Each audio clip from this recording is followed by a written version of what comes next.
Vanessa, Juliet, and Jenny's ship name should be Vijay. That's good. That is actually really, really clever.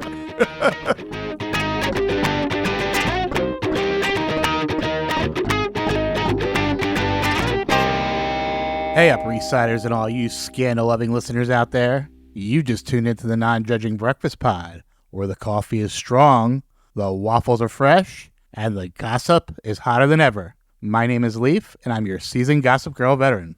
And I'm Steve, the newbie, the rookie, the greenhorn, I don't know, Leif, what am I now that we're in season 4? KGB can't get me to talk. Steve, you have no chance. Man, well, I guess my hopes for sexual exposure therapy is going to just be out the window then. So here's the deal, folks. Leif has been watching Gossip Girl since it first aired, and I'm diving in for the first time. And together, we're your dynamic duo, bringing you all the drama, romance, and sometimes questionable fashion choices of this iconic 2007 series. Bring your magnifying glasses, because each week we're dissecting every juicy detail of the show, one episode at a time. We'll connect the dots, uncover those sneaky little Easter eggs, and of course, serve up some piping hot behind-the-scenes tea. And expect some iconic moments from fandom, too, because what's a deep dive without a little drama? And since we are all about inclusivity here at the Non-Judging Breakfast Pod, there is always a seat for you at the Non-Judging Breakfast table.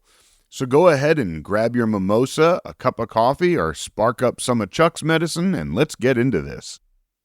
Yes, let's get into it. Seems like we have been getting a pickup in new listeners. I assume that's from the Norman Buckley interview. Welcome. Yeah, and I also shout out to Mal looking back and commenting on a bunch of old episodes.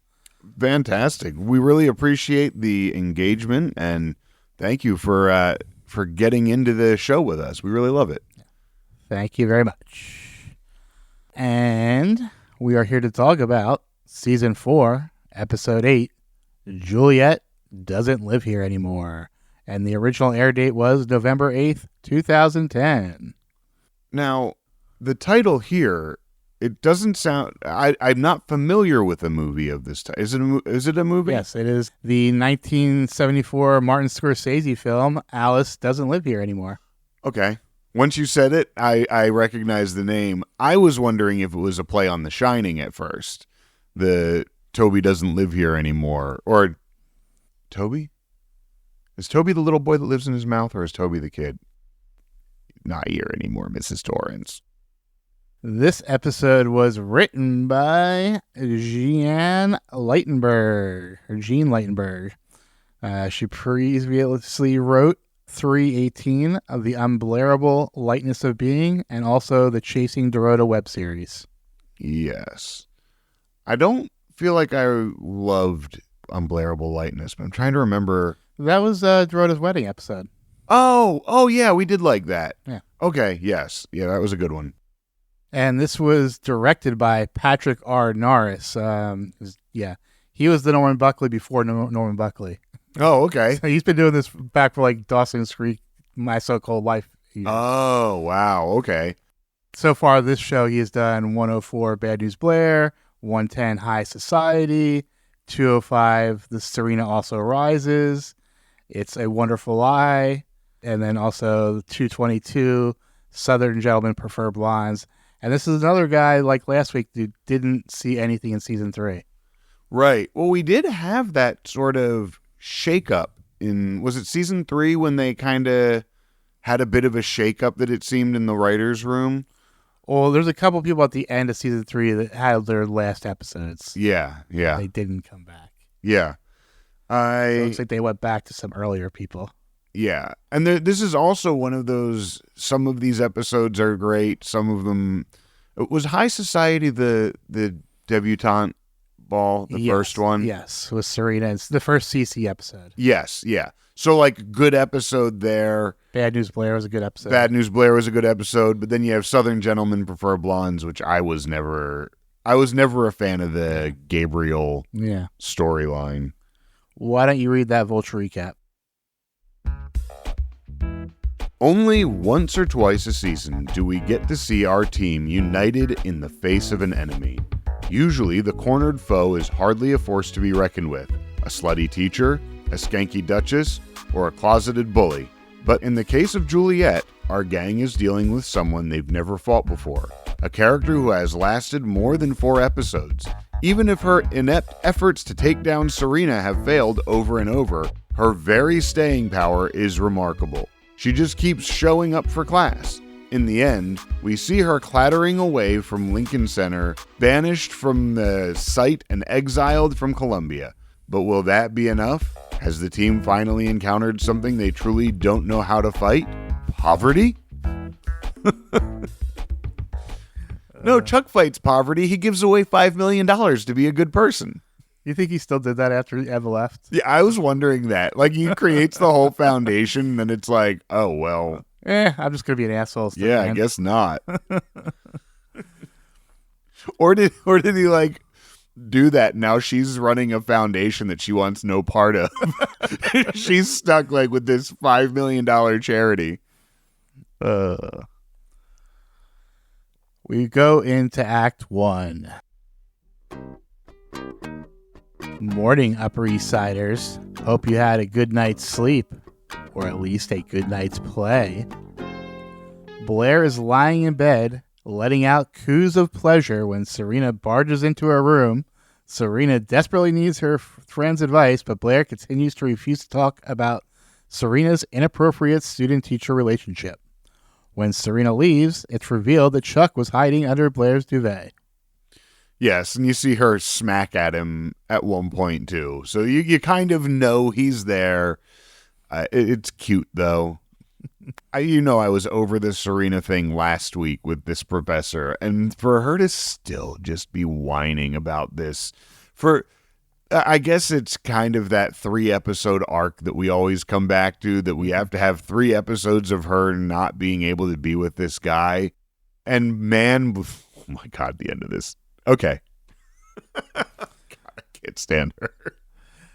Vanessa and Dan are at the loft. Dan invites her to family brunch, but V is still avoiding Serena after the debacle at Hamilton House. Dan bemoans that Nate still isn't talking to him either. You kind of screwed Nate over. I felt like Dan was sort of accepting of it, too. That I feel like Dan sort of had an attitude of, yeah, I fucked up. Or at least, like, he has a reason to be. Vanessa is, throughout this episode, hanging on this thing of I did nothing wrong. But you stole the fucking phone in the first place, Vanessa. You did something wrong. And you set all of this in motion. So... And even if you were wrong, it wasn't by Serena. Yeah. It was by Juliet. Yeah. Juliet is the one that screwed you over. And after that, everything else in this episode, Vanessa, is jealousy. Yeah. It is jealousy of Serena. And you are terrible. Juliet nearly gets busted by Colin extracting the SD card from the hidden camera in his apartment. She plays it off, and they continue the conversation about Ben from last week. Colin reaffirms that if Juliet doesn't stop seeing Ben, she will be completely cut off. And it seems at this point like Juliet might be listening to him. Mm-hmm. And it's funny because this is also another one of those guest stars. Colin reminds me of Ava in I'm waiting for them to be super shitty, and I'm waiting for them to be a part of this whole thing, and I'm waiting for them to be part of taking down Serena, and more, it's just not coincidence. Yeah, at the end of the day, I'm not really that mad at Colin. No. He's a little sleazy, but he's open about it. Yeah. And Serena is an adult. So yeah. It's not like he's not trying to marry her and control her. He just wants to bang. Yeah. And even beyond that, he wants a relationship with her. Like, he wants to bang. He's willing to, go against his normal, to get there. Yeah. Yeah, like, he's like, okay, we'll put it on pause. Oh, you want to go away for the weekend? You don't want to go away for the weekend. Cool, whatever. Yeah. Like, we'll take this at your pace, which I'm completely skeeved out by all of the flirting. I'm completely skeeved out by a professor, guest lecturer, but a professor having that relationship with a student. I also, like you said, he's not hiding anything. Yeah, and you really got to take a look at Columbia for this whole thing. Why would you hire a guy who's being, nominated for the Bachelor of the Year, known for dating young models, to come just teach a class? Yeah. You're just asking for trouble. Yes. Yes. But he's so handsome. He is handsome. Dan and Rufus are at the Vanderwoodson penthouse having a lonely family breakfast, just the two of them.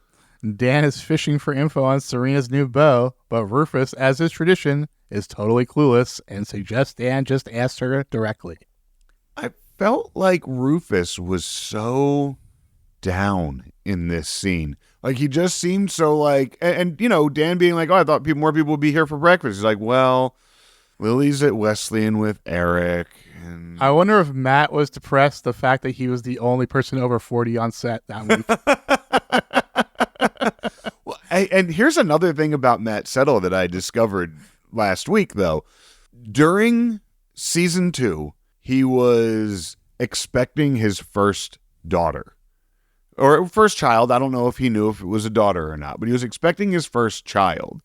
Mm-hmm. During season 3, he had an infant at home that he was going home to every night. So I can now imagine how hard it is to be mad at this teenage girl and being like, is this what parenthood is like? Is this how I'm going to have to be? Like, this isn't what I want to do as a parent. I'm not calling the cops on my kid.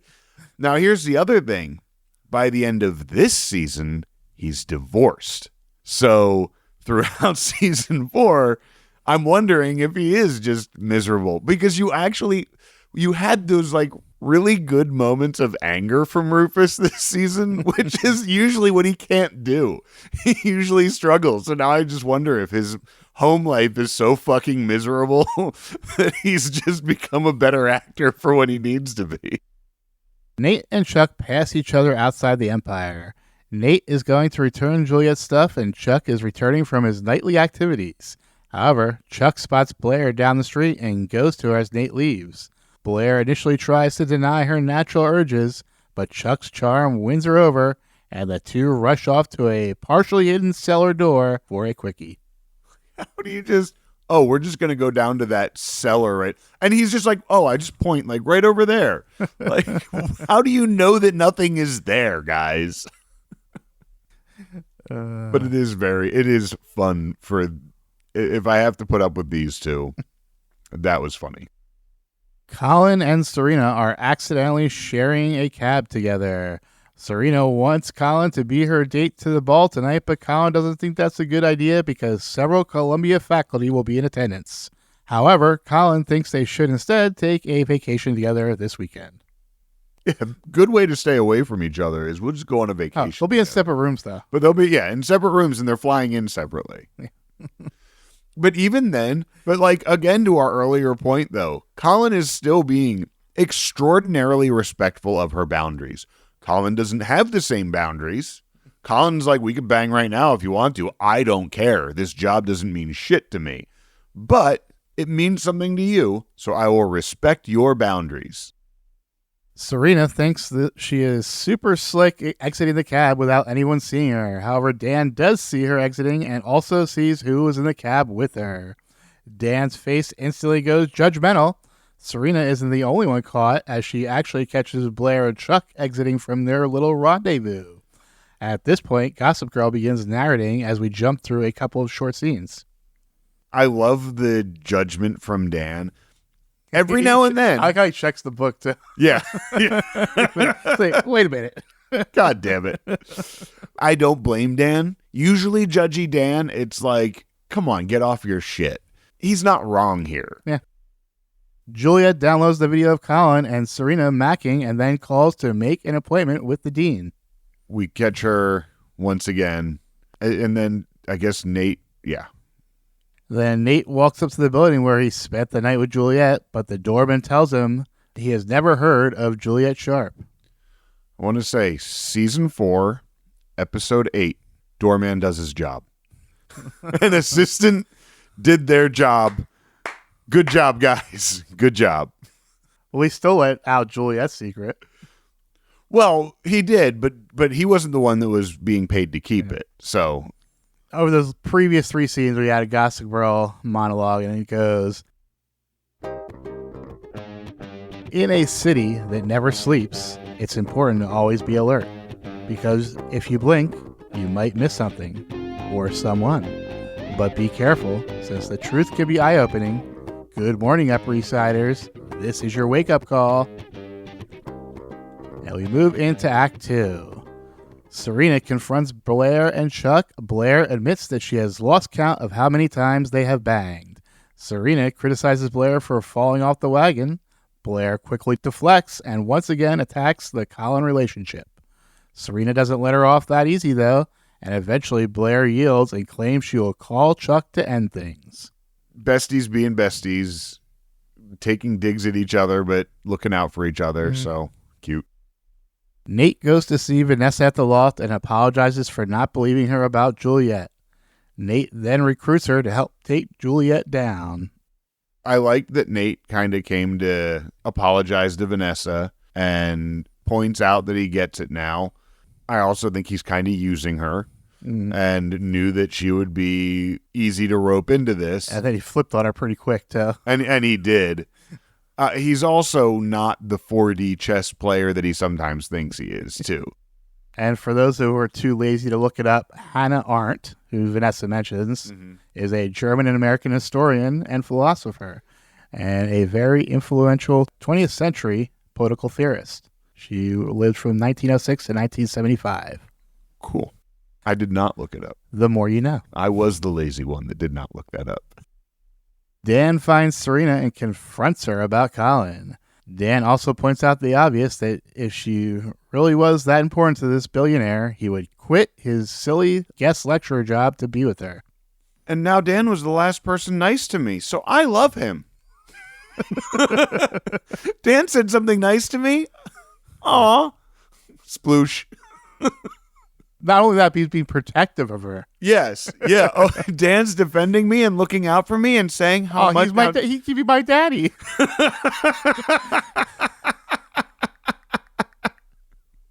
It's so just the golden retriever once again just sees the new shiny. And I'm not mad at Dan in this. Usually when Dan is being a judgmental prick, I'm like, especially when he's a butthurt, jealous, judgmental prick, which he does a lot, it's really annoying and it's really off-putting and it's really like, you're a better person than that. I'm not mad at him here. He's not really... Sometimes people need to be judged. Yeah, exactly. Sometimes people need to be judged. And he's right in everything he says. Like, it's already inappropriate, and if this guy really wanted to be with you, he'd quit. Blair and Chuck are once again post-coital, and this time back where it all started, Chuck's limo. They both agree that they have to end this. However, they may have different ideas on how to accomplish that. After Blair exits the limo, Chuck lowers the privacy barrier and tells Arthur that they need to go pick up a bunch of condoms. Chuck's approach looks like it's going to be immersion therapy. Immersion therapy. That's the word. I had it before we started the thing, the intro, and then it slipped my mind as we were there. I said exposure. Anyway, why does your driver need to know? And why does he have such a creepy swamp mile when you mentioned you're going to have so much sex with your girlfriend? Yeah, like why? Do you show him? We do know that Blair doesn't mind being watched. Yeah. That might not have been the only time that privacy barrier was down. Oh, he was so creepy about it, too. Blair is back at her apartment telling Dorota to help distract her from Chuck. Blair's method of choice seems to be aversion therapy.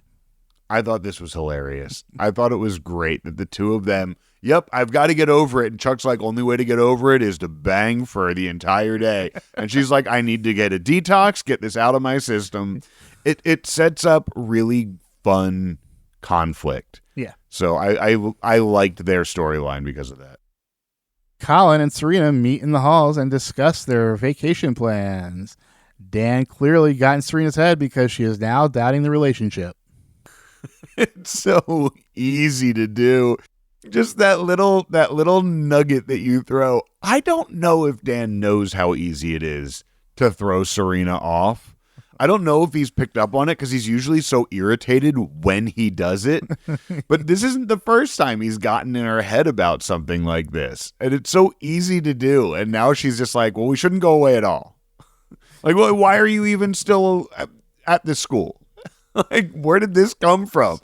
Serena needs to start dating younger. Yes. Agreed. Any seniors in high school around? Yeah. Eric's got friends, right? Yes. He can wingman for his buddies. Oh. Nate is having coffee with Juliet to distract her while Vanessa goes to find her real apartment. Juliet, however, regains Nate's sympathy by admitting that she lied to hide the fact that she's poor. Nate invites Juliet to the ballet tonight. Juliet lying about being poor. Nate's not the one you have to lie to. Nate dated Vanessa. Well, she also mentions the Hamilton House people. Right. Which makes sense. Right. But she specifically says Nate Archibald wouldn't be into me. And he's dated the poors. He had a whole relationship with Vanessa, who is only worth probably a couple mil. There's also the question of, because it sounds like Juliet actually really has like nothing. You know, we learned, did we already learn that her brother was a teacher? That was the scene with Colin way earlier, right? Yeah. Mm-hmm. Which there is something scratching at the back of my fucking head and I can't get it. And I'm not going back to rewatch the scenes but I know that I've heard it. Like when they pointed out that he was a teacher, I was like, wait, that's something. I know that's something. Well, I told you they mentioned it. Right. And I'm saying, like, and I remember saying, like, that will get a teacher fired, but I don't remember what it was. I remember them doing something and me being like, oh, great. So you're just going to get someone fired. So do you want to know the character who said it? I think it was Nate was it Serena? Who was it? Damien. Jesus Christ. Yep. And where did Damien know Serena from? Yep. At her old school. All coming together. Oh, fuck. Serena, you're such an asshole. She's got a pattern. Yeah, indeed she does. Meanwhile, Vanessa is snooping around Juliet's actual apartment. She sees the clothes with tags still on them and other unusual items around the apartment, but gets a text from Nate to call off the investigation. But Vanessa sits down at Juliet's computer and finds pictures of Colin and Serena kissing. It's the Natest thing to do. Oh, no. She's just poor. Call everything off because now we're talking again and we might hook up again. I think I might like her again. And why does no one in the show protect their computer with a password? Anyone. Nobody has a password. If they do, it's probably password. And Gossip Girl has this to say. They say a picture's worth 1,000 words. But in this case, it seems like there's only 3 letters that adequately describe these pictures. OMG. We move into Act 3. Blair is in the tub and has gone through an entire box of macarons. It seems that she has ignored around 30 calls from Chuck and is clearly a bit frustrated. When she calls for Dorota, Serena enters the bathroom instead. Serena tries to lend Blair her strength by letting Blair know that she broke up with Colin. Serena leaves to make a call while Blair ignores yet another call from Chuck. Are the macaroons supposed to be a euphemism for masturbation? I don't know, but this is as good a time as any to bring up a gaffe in the show. Okay. They always refer to them as macaroons, as you just did. Right. But they are actually macarons. Macaron. Which there are macaroons. Right, okay. But macaroons are the ones that are like an egg, yes, they are puffed egg. Thick. Yes, it's like just like a round ball. Yeah, like an egg white. Yes, a sugary egg white.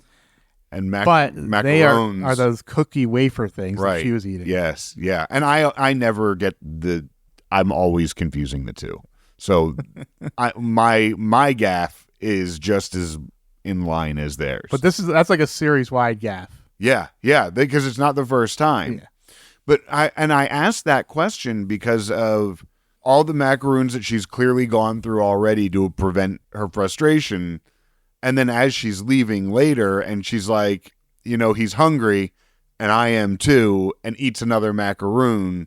Like it's definitely it's kind of that, but they haven't shied away from the masturbation topic before, so I think it's more just a stress eating type of thing. Yeah, or horny eating thing. Yeah, even, but which brings us to another point. They're just like completely forgetting that she is a recovering bulimic. Yeah, that she has an eating disorder and that she doesn't. That you never see her eat sweets. Yeah, that like when she does eat, when it does, and she just like binged a whole box. Yeah, when she does, it's usually like dark chocolate and less fatty, less sugary things. Mm. Juliet meets with Colin to let him know that she is giving up on Ben now that Nate is giving her a second chance. I do think it's kind of funny in this conversation when she's like, well, there's a boy. And like, there's a boy that's going to make me abandon my brother and accept your money. Yeah. And it's like, I get that Colin wants her away from this brother who is apparently a bad influence in Colin's mind because he pled guilty to this crime. But Juliet actually selling out her brother quite literally for Nate, really, ultimately. Well, I mean, he's already in jail. He's selling out his revenge plan. Yes, but also she has to abandon him. She's not allowed to be in touch with him while he's in jail. So there's that. Yeah, I felt like it was once again the Gossip Girl show. It's all for a man once again when she's doing this. And I get that she likes Nate. Yeah. I feel like she could still like be communicating with Ben behind his back because he didn't know until this whole scheme thing started blowing up. Right, yeah. Yeah. Until she started getting caught. Yeah. So she could still just talk to him, I feel like, and he would never even know. Yeah. Blair, dressed for the ballet, is shocked to find Chuck on her bed wearing what I assume is Blair's robe. She is about to give in once again, but is saved by Dorota. Blair leaves to meet Colin downstairs as he is there to be Blair's date. Supposedly. Yeah. He was there looking for Serena, and Blair runs into him and grabs him and says, "You're my date now." Wearing that goofy robe. Yeah. Yeah. And this is another, such a Blairism that he's like, "Oh yeah, I quit my job for Serena." "Oh, well then you must be perfect for her." What? We haven't got there yet. Oh, I thought that was right here when she, she was just told that he's downstairs. Yeah. My bad. Oh yeah, this is Chuck in the robe. Yeah. I love that robe too. I love that he's there in Blair's robe, ready to bang. And I just thought the sort of farcical comedy here was really nice. And then Serena calls Dan and saves him from an evening of DVDs and cold pizza by inviting him to be her date to the ballet tonight. "I'm single and you were the last person nice to me. Would you go to a date with me? Would you go to the ballet with me?" And he looks so happy here. He does. And there's no way. And Penn really killed it with the facial acting in this episode. Oh, yeah. Penn was great. Yes. And I have to wonder, they are recently broken up in real life. At this point, right. Yeah. So how is he channeling his true feelings here? Yeah, like, this is easy. This is the easiest job I've ever had. I mean, until he gets to certain scenes in You that I think were...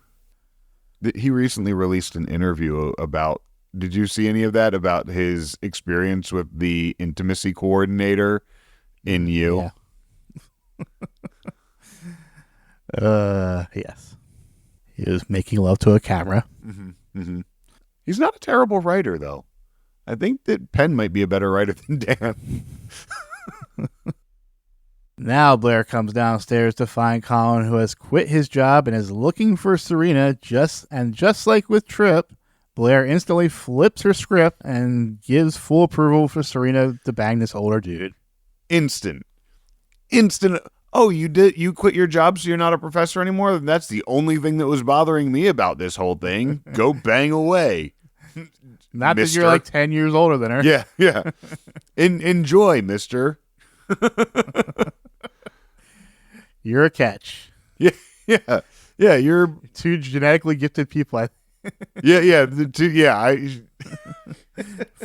Genetically fortunate or something like that. Yeah. Juliet returns to her apartment to find Vanessa waiting for her. Juliet claims she is a changed woman who no longer wants to take Serena down. Juliet deletes the pictures from her laptop, but Vanessa walks away with a thumb drive. That she just showed you that she had. I have these photos in my hand. Well, I'm deleting them from my laptop. Okay. Yeah. Not smart by Juliet there. No. And Gossip Girl has this to say. Looks like the chip on Vanessa's shoulder just went digital. That was a pretty bad one. So bad. And we go into Act 4. Outside the Lincoln Center, Dan stares across the crowd at Serena standing alone by the fountain. Nate approaches Dan and says Serena is using him, just like she did with him last week. When Dan says Serena broke up with Colin, the boys see Serena and Colin now together and talking. Colin lets Serena know that he quit his position, and the two go in for the kiss. When the camera pans back to Dan from across the crowd, we can see his heart shatter into a million pieces. I really liked this interaction with Nate, too. Yeah. Because this whole scene was this song is really good. Yeah, yeah. The shot of the Lincoln Center was beautiful. Yes. It was just it all came together. You also have like the clear cameos from the ballerinas who get introduced, who Blair introduces.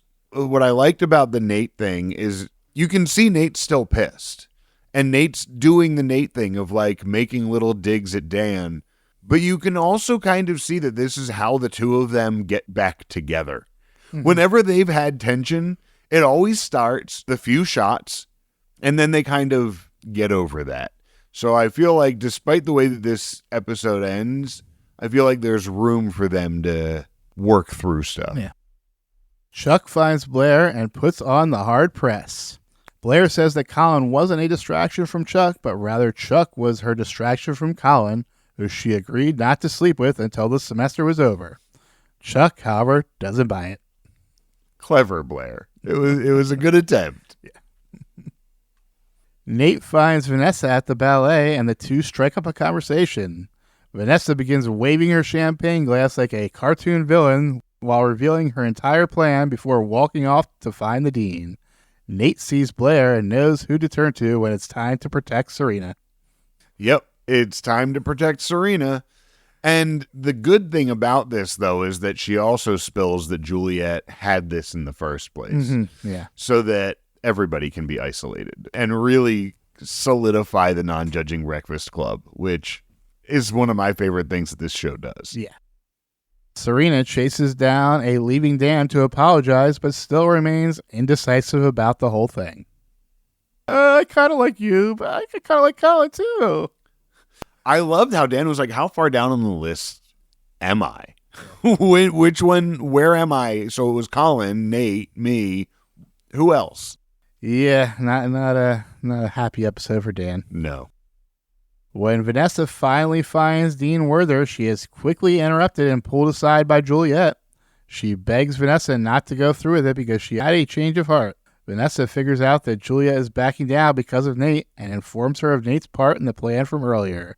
V then points out that Nate is probably telling Blair everything right now because the NJBC will always defend each other over any outsider. Juliet takes the message to heart, grabs the thumb drive, and marches back over to the dean. You have 4 best friends that are always going to defend each other. 4 people who, ride or die, will always, even if they hate each other in the moment, 4 people that are always going to ride or die and always stick up for each other and always be there for each other. I have friends like that, right? I have my best friends that I would pretty much ride or die for.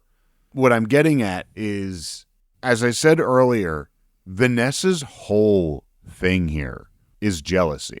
She's so mad that this group shut her out. she never liked them. She liked Nate for a little bit.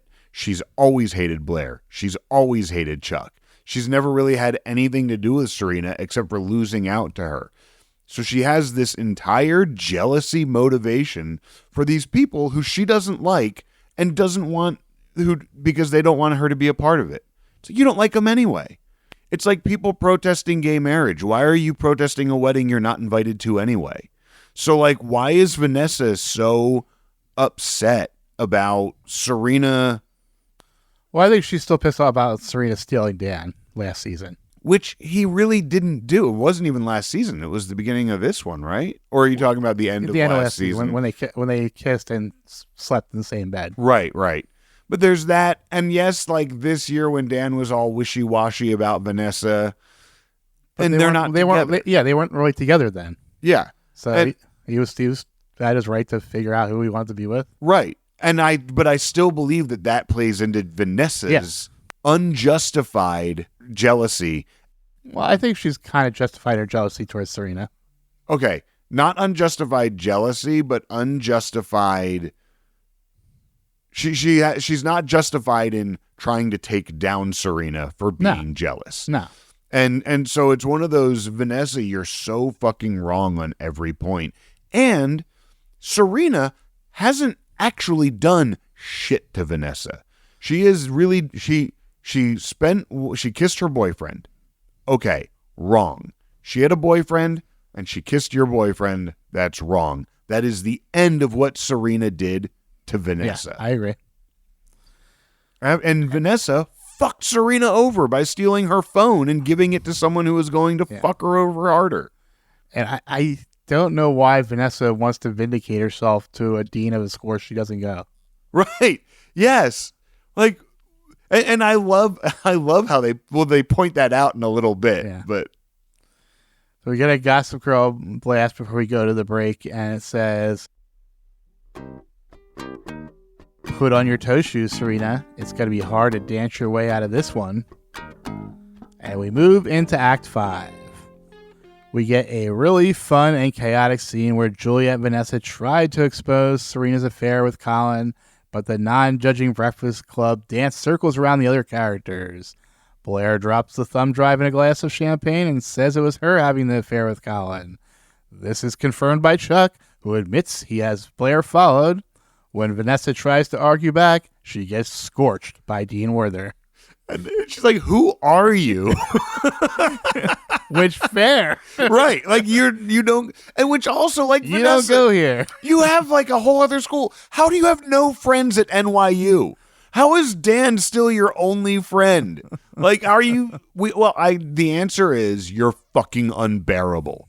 But still, go meet theater friends. She did have friends at NYU, but she's not important enough to get her own storyline.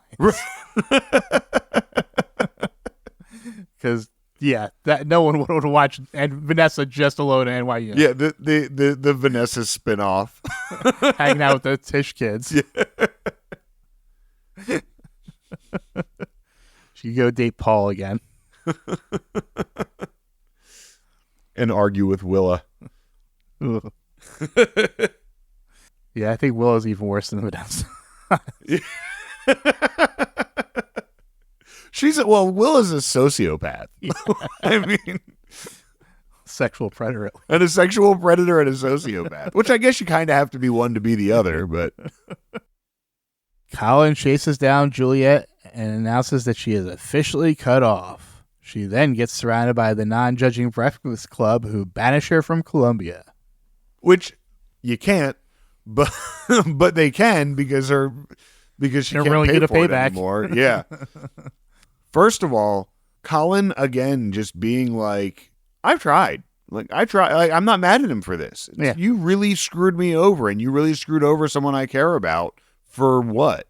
For your criminal brother, who I'm kind of guessing that whatever it is that he was set up, if I remember correctly, the thing Damien said, I think it has something to do with drugs and the teacher getting set up. Drugs or alcohol or something, if I remember correctly. But something that I remember saying that would get a teacher arrested. Was it in the coat room that he says it? I think he was in the coat room. Possibly. And Gossip Girl has this to say as we go to break. Spotted, one ugly duckling exiled. Let's hope she doesn't turn into a black swan. I don't think it's right to call Juliet an ugly duckling. And we move into the epilogue. Serena and Colin are in a cab, and Colin apologizes for Juliet's behavior. Serena once again breaks up with him, and once again, proving that Colin didn't give a shit about his teaching position, or Serena for that matter, lets her out of the cab with a big smile on his face. Yeah. He's like, all right. Easy come, easy go. Yeah, okay. Man, I really did like give up a lot for you, but not that much relatively, and I'm just gonna go bang. Yeah. All right, cool. Like I was really gonna go back to my life, doing what I was doing. Yep, I was cool playing the slow game with you because like I thought you might be worth it, but then again, I can go not do that anymore. So cool, deuces, and be a billionaire. Yeah, this was fun. I'm just gonna gallivant some more. Yes. But again, like fuck you, Serena. Like this guy quits for you. And you're like, now that I can have him, I realize this is boring and it's not hot anymore. Yeah. So now I need to find someone. Well, I think now he actually feels kind of like my dad. Yeah. Oh. Yeah, I need something hotter, like a couple guys fighting over me or something. This just isn't doing it for me. Serena calls and leaves a voicemail for Dan to come meet her. Mid-voicemail, she ignores a call from Nate. And because Dan was the last person nice to me, I'm going to go, I think I need to hook up with Dan. She saw him after the kiss, right? She kissed Colin and then she saw him. Yeah, that's right. And she was kind of like, she was wishy-washy. She was like, yeah, I do kind of like you, but I kind of like Colin too. Yeah, but this guy. And Dan was just like over it. He left. Yeah. At the loft, we see Dan instantly get the voicemail with a grin on his face and heads back out the door. Yep. Of course. While Serena's waiting outside for Dan, Nate walks up. He admits that it was Juliet who turned him against Serena. He wonders aloud what might have happened between him and Serena if not for Juliet's interference. Dan steps out of the cab behind Nate and once again has the look of the saddest man in the world. And we cut away. Right? We don't see a resolution here, and we know that Serena sees Dan. Nate never turns around, does he? No, I don't think so. So, which I was kind of hoping for that. I was hoping for the three to make eye contact, and it'd be like, oh, which, again, Dan, Serena, Nate, just work it out. Just work it out. The three of you. I think once again, Serena has clearly chosen Dan. Yeah. And Nate's just kind of been there, and she doesn't dislike Nate. She's not going to be mean to him for no reason. No. But she did ignore his call, and he just showed up. Yes. The other side of that is that now Nate has come and said nice things to her, and that's the secret to getting Serena is say nice things to her. But the last time this happened in episode 4, he was saying nice things, but I think she was clearly leaning towards Dan. Maybe. Blair and Chuck are sitting in front of a fire celebrating their victory. They agree that they are back to being just old friends. But as they begin to part for the evening, they instead embrace in loving passion rather than the hate they had been doing. I was actually hoping this was it. Like they had the day of they had their They banged it out. But did they? Like they did. Apparently they did not. They did not. They did not. I was because Blair had her detox all day. It was the end of the day. They had their scheme. It was better than sex. They chatted it out. It would have been such a great moment for them to clink their glasses, shake hands, and go home. Yep. I'm just tired of this. Robin is all in on Blair and Chuck. I want Dare. I've been very vocal. I'm waiting for Dare, and I want that to happen.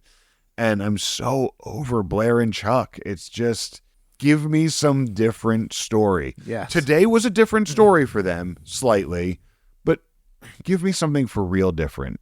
Give them something else. I'm just so tired of it. Under Vanessa's advice, Juliet is video chatting with Little J for help on how to fight back against the non-judging Breakfast Club. Vanessa, even bigger asshole.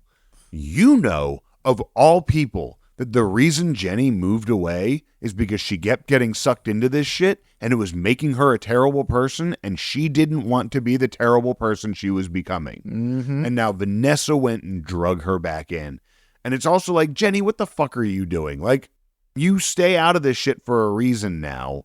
So why are you getting involved in this? She's an addict. She is. She is. And it's just, and you don't win. Like, you get ground, but you know, you have said yourself, it is a war of attrition if you are going up against them, that they have the resources and they have the not giving a fucks to win every time. Yep. So you're just getting yourself in more trouble.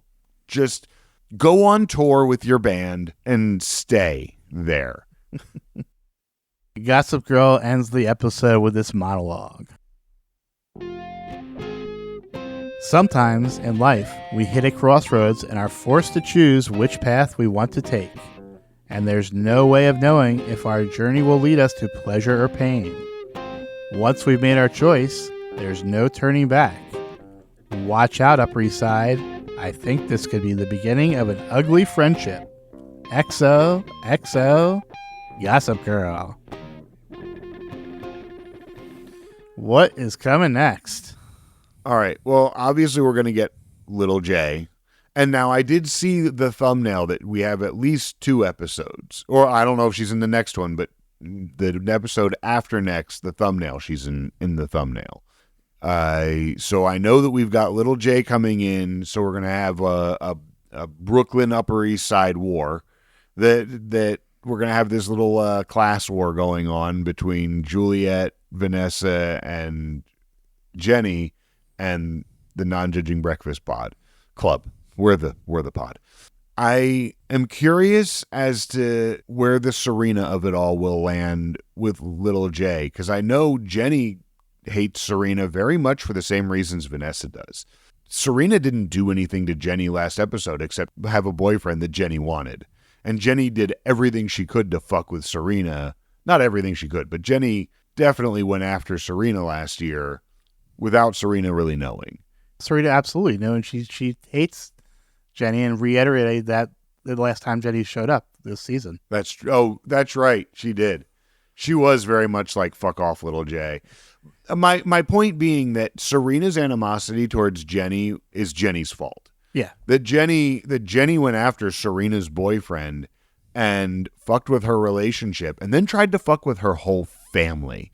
So I'm cool with Serena being mad at Jenny, but Jenny, like, you're just digging yourself into a ditch by doing this. And Serena's probably the one person who, when Jenny needed it, was in her corner at times, like early on. Early on. She was not great a couple times. Yeah. Jenny's party that she took over. Jenny's party that she took over was really the thing that I feel Serena did most to Jenny directly. And there's something in season 3 as well. It was something similar to that.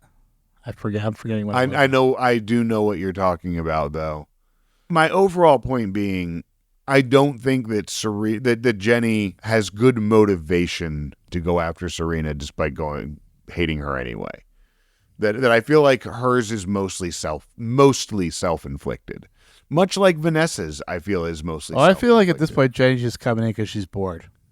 Yeah, probably. Well, and we'll always take a shot at Blair. I feel like more than the others, I think that Jenny will always take a shot at Blair if she gets a shot.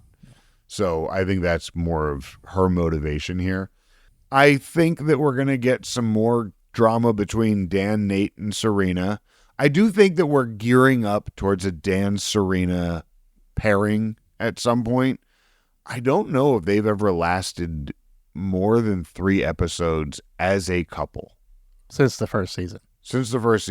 And I feel like even in the first season, a lot of times it was... No, from like 5 to the end of the season, they were together. Oh, I felt like they were off and on, but I could just be forgetting that. But yeah, they break up at the very end. They of course have their little issues, but they never broke up once they fully got together. Okay. So I think I see that kind of coming back together. That puts Nate sort of at odds So, and obviously we're going to get this whole Ben-Juliet thing is going to get exposed. Because Juliet she's no longer beholden to Colin. Mm-hmm. I wonder if she's actually going to stay away from Columbia because her tuition is paid through the end of the semester. I would think that she would at least try to sneak in and out of classes. But so I think those are my predictions. All right, well, we will never see Colin again.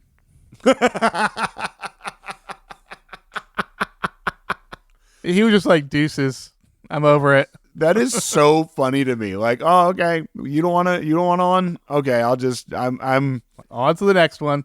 Especially because of the Juliet Ben storyline not being complete and him being tied into it. I liked But he wasn't really ever tied into it other than being coincidentally related. The coincidence is the only thing that I don't like about all of this. I actually would have maybe liked him more even if he didn't know, but Juliet used him to target Serena. Anything. The whole what? Come on, it's too easy. Well, let's get into segments. This week in fandom, we travel in the Wayback Machine to the fan forums from 2010. Hello there, Peabody here. And this is the Wayback Machine for traveling through time. And this is my boy, Sherman. Speak, Sherman. Hello. Good boy. Very positive reactions overall. Yeah, this was a step up. Yeah. Dan was wrong for saying Colin should quit. No, he wasn't. He wasn't. He wasn't. I've been saying that for 3 episodes. Yeah. Yeah. Chuck and Blair were cute and fun. Yeah. Yeah. Yeah, I'll give that. Exciting for the upcoming battle between the Outsiders versus the Upper Eastsiders. Yeah, I think that'll be. I'm excited for it. I'm also kind of worried that they'll shit the bed in the execution. So, why is it so hard for Serena to just say, "I picked Dan"? So I think they agree with me that she was picking Dan, but she just wouldn't say no to Nate. Yeah, yeah, and which it's such a Serena thing. Like, I can't say no. I can't let anyone. Well, she always wants to keep that door open. Yeah, I can't let. Yeah, exactly. Because eventually she knows it's going to come crumbling down with Dan too. Because it always does. Yeah. And because her role model for how to handle relationships is Lily Vanderwoodson Bass Humphrey Klaus. Yeah. Oh, I'm trying to think of Cece's Rhodes. Yeah. Vanessa, Juliet, and Jenny's ship name should be VJJ. That's good. That is actually really, really clever. Why is Vanessa going after Serena instead of Dan Nate? Yeah. Why are you so obsessed with Serena right now, Vanessa? I hated that. I really hated that whole she'll always win. Well, if we don't take her down now. And it's like, what do you really care about, Vanessa? Go to college. Go to NYU. Go to class. You're going to one of the best schools in the world. Yeah, take advantage. Go to parties there. Felt bad for Dan having to see Colin and Serena kiss. Yeah. Yeah, that was sad. The NJBC is full of wind. Yeah. And they are worried about Jenny coming back. Yeah, I'm a little worried about it. I really like Taylor Momsen on this show. I think she did a terrific job. When she was written off, I felt like it was natural. I feel pulling her back I get that she's under contract, but it just feels that way. It just feels like, well, we got to throw her in a few times. And I feel like it was like an agreement that she would come back a couple times to get out of her, full season order. Yeah. I don't like this.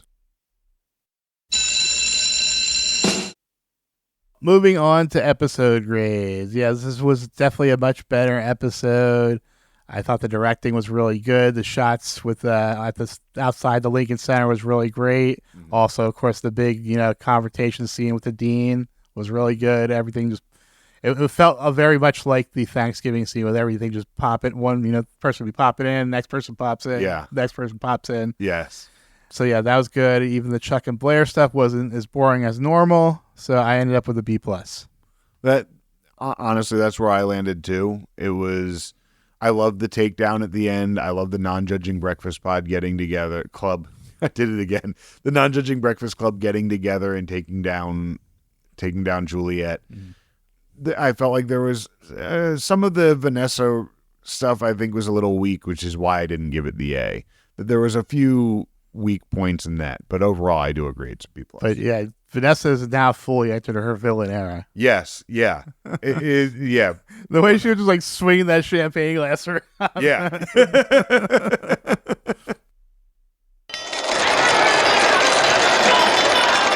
All right, moving over to Stockwatch. Going up, I had Serena because she had everyone falling at her feet as usual and came out unscathed.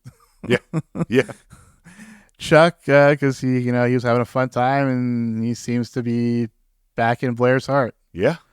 Blair, because she had a fun time as well, had her successful scheme, and she's getting lots of sex. Yeah. Nate, I had going up as well because he was taken along for 2 successful schemes. Yeah. he was carried through twice. And I also had Dean Werther going up for that sick burn on Vanessa. Yes, I also, that's it for you? Yep. I also had all 4 of the non-judging breakfast club going up. The teamwork, the takedown, all of that I thought worked really well together. I had Colin going up because he's free to live the bachelor life that he was doing ahead of time, and he has gotten rid of the shackles of academia. So I'm giving Colin the up. I'm giving the dean the up for not having the time of day to deal with bullshit and putting Vanessa in her place. I loved that. And I'm also giving Eric an up for touring Wesleyan. Good job. That's a big step. And he was mentioned, and that I'm going to give Eric that. For me, going down, I had Vanessa, obviously. She failed. I had Dan going down because, he got cucked twice. I had Juliet going down because she got cut off, kicked out of Columbia. She's not, Juliet's fucked at this point. Yeah. And you had Colin going up. I had him going down because he got dumped twice. Yeah, he did. I don't think that hurts him. Yeah, it doesn't hurt him that bad, but I can't give him up because he at best he's neutral, but he did get dumped twice. Yeah, I guess I saw it as like, now that he's free, his stock, he can do, yeah. He's free to go up now, but in this episode he was dumped twice. He was by a teenager. Yes. Who do you have going down? I had Vanessa going down for just for being shitty and being a jealous whiner. Just go to NYU and go to some parties. I had Juliet going down because she lost everything. And I'm giving Jenny a down for getting roped back into the bullshit that you're better than this. And I'm also going to give Rufus a down because he seems so glum. Like, Jesus, Rufus. Like, he seems so sad. And it's funny because I was like, why does Rufus seem so sad? And I was like, his daughter doesn't live there. Like, I get that. I'm always sad when my kids aren't around. Anyone else? I don't think so. Well, then it is time for Best Outfit. But here's the best outfits from the last episode we've seen. For me, I had Serena's gray lace dress with the ombre chainmail clutch. The dress was from the Zaher Murad Fall 2010 collection. Yeah. It was between that and the robe that Chuck was wearing, and I'm going to give it to Serena. I don't give it to Serena often. I feel like her dresses are often boob dresses. Yeah, I feel like they're there to showcase her boobs more than anything else. Yeah.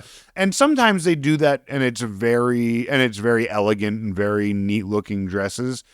This one I just really felt was a beautiful dress that really just let her be beautiful without over sexualizing her, which I don't think they do very much. Yeah.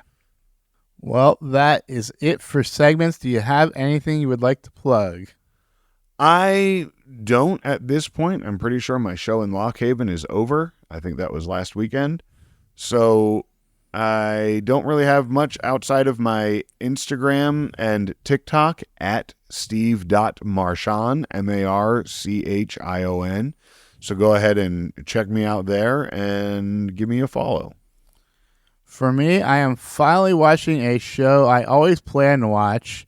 I knew from the beginning I was going to watch it, but they said they were only going to have 4 seasons, so I decided to wait.